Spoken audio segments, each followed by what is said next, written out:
Greetings, my beautiful lovelies. It's Emmy. How are you? It's great to see you and welcome back.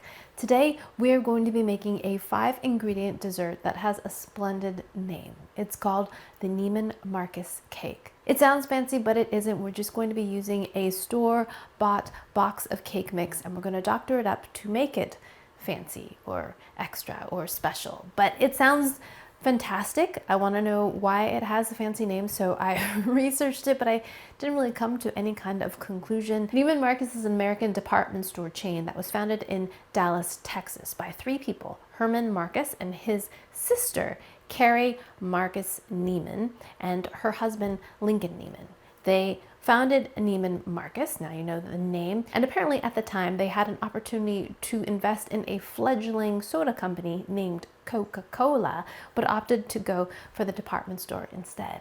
Interesting little bit of history, no? So that's a little bit of background about the name Neiman Marcus. How it got associated with this cake, not really sure, but there are a lot of other cake recipes that are similar to this Neiman Marcus cake that go by different names, like an ooey gooey cake, also the Texas Gold Bar cake.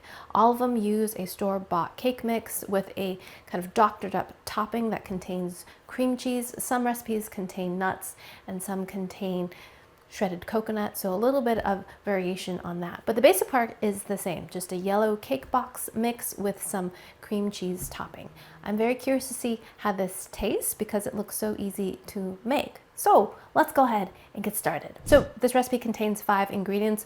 One of them is a store-bought mix. This of course contains other ingredients, and if you want to split hairs, there's a lot more ingredients. But the point is that you don't have to do anything. You just dump this ingredient in. So what's interesting to me about this recipe, besides the name and how easy it is to make, is the kind of chemistry that happens. So we're going to make this cake in 2 layers, and then in the baking process, these 2 layers are going to separate a little bit, blend together a little bit to form a very interestingly textured cake.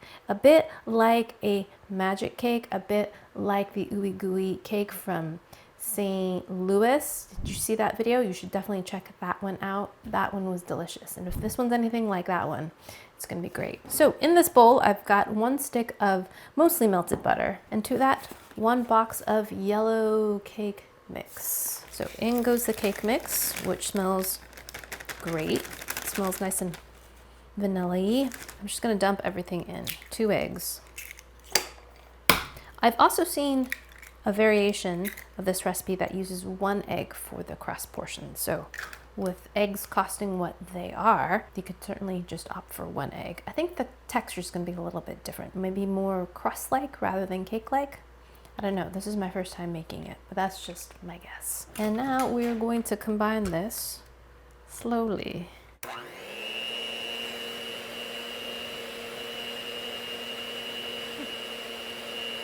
This mixer is a little extra. A lot of you have said to me that I could put a shield here, which would be helpful, maybe a paper plate, but then you wouldn't be able to see what I'm doing. Others say that I should use a deeper bowl, but I'm just gonna wince.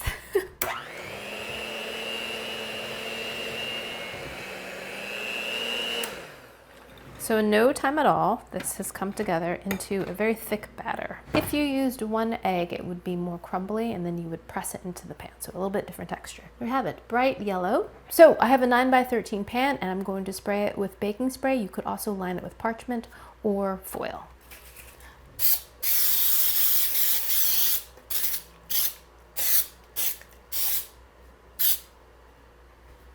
Do you hold your breath when you do that? I always hold my breath. I don't know why. Very stiff mixture, almost like air dry clay, that kind of fluffy air dry clay. Know what I mean? Pretty stiff. So I'm going to dollop this in a few batches. Now that I know the consistency, I don't think a offset spatula is quite the right tool. Just use my regular spatula here. Press it out. And this is like our crust. This smells a lot like Crumble Bakery. When you walk into a crumble store, that's what this batter smells like. Almost cloyingly sweet, vanilla'd. So spread that around. I'm actually just kind of mushing it more than kind of spreading it because I have slicked this with cooking spray. it wants to slide around, so I'm just kind of pressing it. I'm paying particular attention to the edges. Okay, there is our crust. Now we're going to make the Neiman Marcus cream cheese topping. In this bowl, I've got a package, 8-ounce package of cream cheese that I've warmed up for about 30 seconds in the microwave so it's nice and soft. You could also just let it sit so it gets up to room temperature. That way it'll be a lot easier to mix. Then we're going to add a splash of vanilla, 2 more eggs,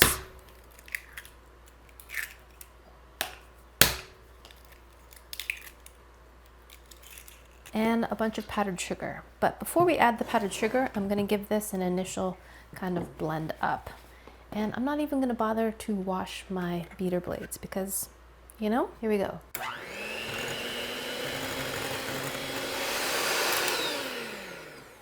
All right, and now the powdered sugar. 3.5 cups. It's gonna be sweet.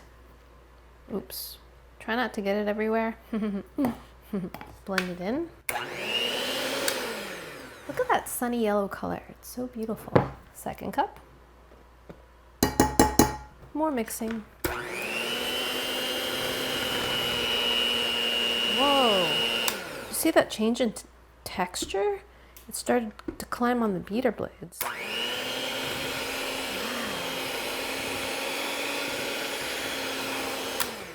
Interesting. Okay, that's 2, 3 and a half.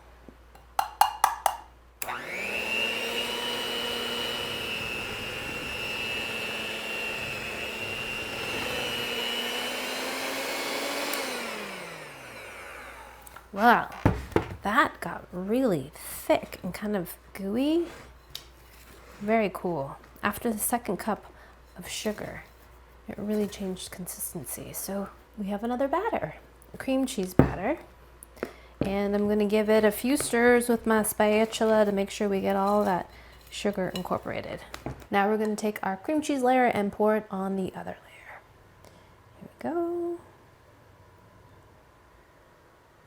I'm going to try to pour this in an even layer just to distribute it a little bit so that it's easier to spread. But it's really simple. Just dump it in. Now we spread this. It has the consistency a bit of vanilla pudding is what it's reminding me of. And the look, it's kind of translucent. All right. Make sure we get all the way into the corners. Okay, that is it. Neiman Marcus cake now goes into a preheated 350-degree oven to bake for 35 minutes or until a toothpick comes out clean, and then we're going to let it cool a little bit before we cut into it and give it a taste. Now I've read you can both have it warm and cold, and it's delicious both ways. I think I'm going to go for the warm option. Alrighty, my lovelies, I will see you in about 40 minutes when our cake is complete. Alrighty, see you in a little bit.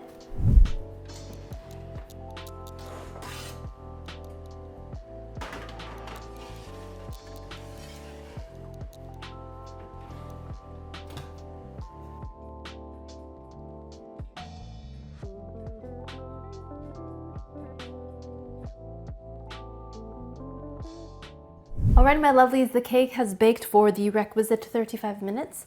Look at that, that is gorgeous. And it has been cooling here for about 20 minutes or so. Cool enough that I can pick it up with my hands. It's still warm and it smells great. Buttery, vanilla'd, and look at that. Looks so great. Look at that crackly top. And this beautiful crackled top reminds me of brownies. I feel like that's one of the things that I'm always chasing with brownie recipes, is this really kind of flaky, thin, crusty, shiny top. And it was always kind of a mystery to me, and some place that I read said it had to do with having real chocolate in the brownie batter. And this obviously has no chocolate in it whatsoever. And I think I read somewhere else it was about sugar. And I think I'm not exactly sure what about the sugar, but something about the sugar creates this beautiful crackled top. Isn't that gorgeous? I love how flaky it looks. Alrighty, let's go ahead and cut out a piece and see how we did. Smells fantastic. I'm gonna use this spatula, give it a slice. Ooh, it feels a bit like a brownie, kind of gooey. yet chewy. And when it comes to brownies, are you an edge person or are you a center person? I am an edge person. Not too much edge. I like a little bit of edge. I like that kind of crisp, chewy texture. Not too hard. I don't like hard. Just that little bit of chew. Okay, so here's the corner piece. Ooh, look at that. It came out beautifully. Look at that. It looks like a cake. And there's that cream cheese layer. So there does look like there are 2 layers, but definitely cakey rather than brownie, right? Doesn't look fudgy. That's the corner piece. Let's pull out the one next to it and see if there's any difference. That's beautiful. Look at that. Bright and yellow. Now in that one you can really see the distinctive layers, right? There's the edge. Alrighty, let's go ahead and give this a taste. It looks fabulous. Okay, I'm gonna try the center bite. Beautiful. Here we go. My first taste of Neiman Marcus cake. Itadakimasu.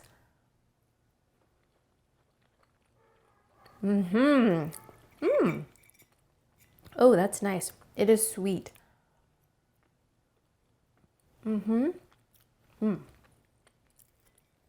But really good.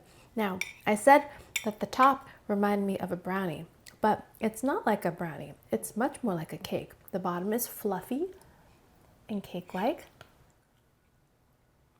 And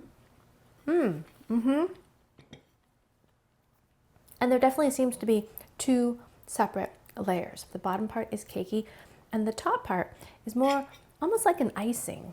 See? This is our cream cheese layer right there. Let's just try that plain. Very sweet and vanilla-y.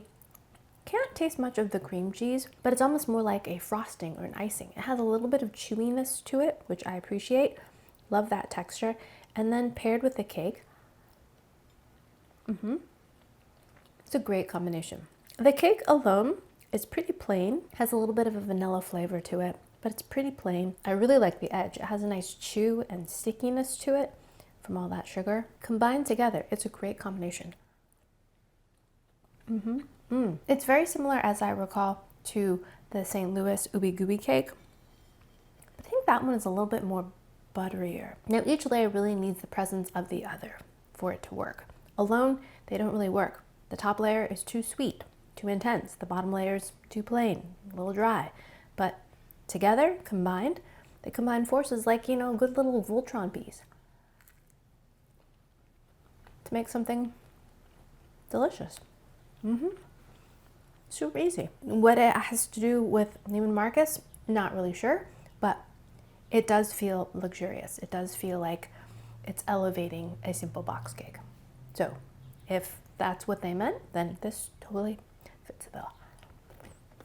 All right, my lovelies, there you have it. A 5-ingredient cake, an asterisk near the 5 because of the cake box mix. But in my book, 5-ingredient cake that's delicious, super easy to make, not very pricey, and you can feed a bunch of people. All right, my lovelies, thanks as always for watching. I hope you enjoyed that one. I hope you learned something. Please share this video with your friends. Follow me on social media, like this video, subscribe, and I shall see you in the next one. Toodaloo, take care, bye!